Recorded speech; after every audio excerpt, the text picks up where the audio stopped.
Hello and welcome back to Shakesyear. We are working on Pericles, and today we get to hear the Act 4 prologue from Gower, but yesterday we were just in Act 3, Scene 2, and there's 2 more scenes in Act 3.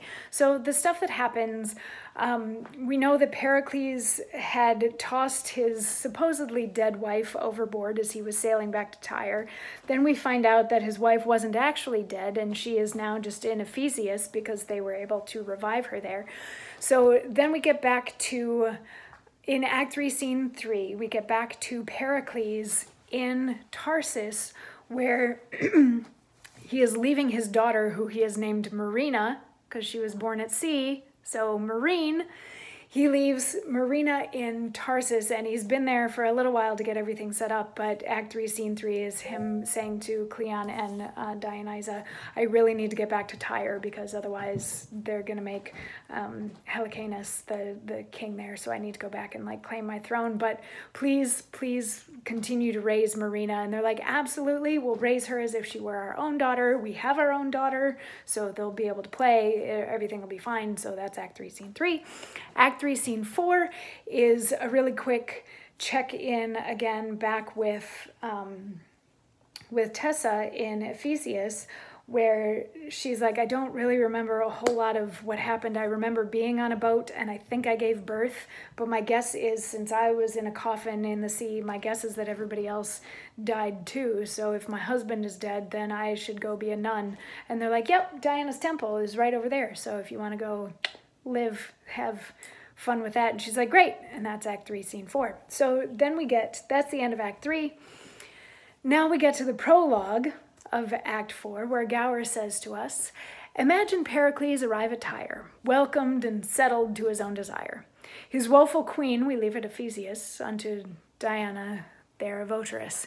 Now to Marina bend your mind, whom our fast-growing scene must find at Tarsus, and by Cleon trained in music's letters, who hath gained of education all the grace, which makes her both the art and place of general wonder. But alack, that monster envy, oft the rack of earned praise, Marina's life seek to take off by treason's knife. And in this kind our Cleon hath one daughter and a full-grown wench, even right for marriage site. This maid hight Philoten, and it is said for certain in our story she would ever with Marina be it when they weaved the sledded silk with fingers long, small, white as milk, or when she would with sharp needle wound the cambric which she made more sound by hurting it, or when to the lute she sung and made the night bed mute that still records with moan, or when she would with rich and constant pen veil to her mistress Diane. Still this Philoten contends in skill with absolute Marina. So the dove of Paphos might with the crow vie feathers white. Marina gets all praises, which are paid as debts, and not as given. This so darks in Philoten all graceful marks, that Cleon's wife with envy rare a present murderer does prepare for good Marina, that her daughter might stand peerless by this slaughter. The sooner her vile thoughts to stead, Lycordia, our nurse, is dead, and cursed Dysania hath the pregnant instrument of wrath pressed for this blow, the unborn event. I do commend to your content, only I carry winged time, post on the lame feet of my rhyme, which never could I so convey unless your thoughts went on my way. Dionysa does appear with Leonine, a murderer. So, plenty to unpack here. Basically, he's like, all right, so Pericles has made it back to Tyre, and he's fine.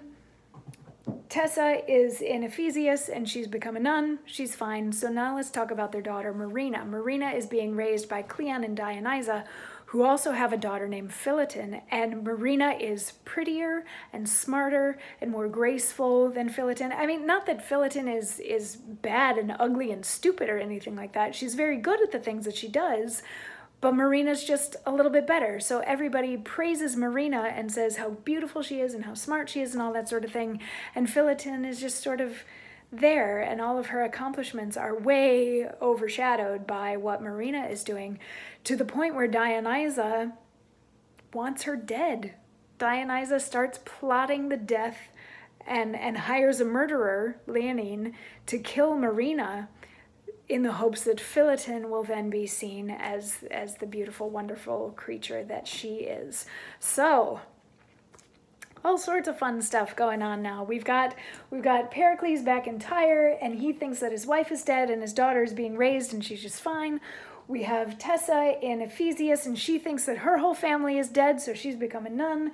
We've got Marina in Tarsus thinking that everything's okay, but her like adoptive mother is so jealous that she wants her dead. All of this sort of stuff. This is like, I think that they bill this as a comedy.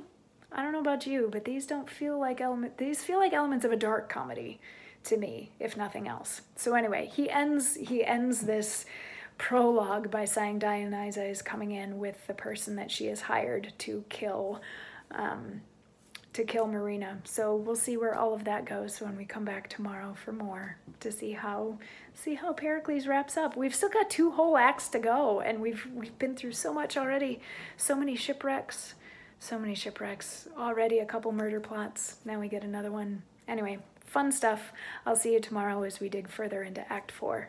Mwah.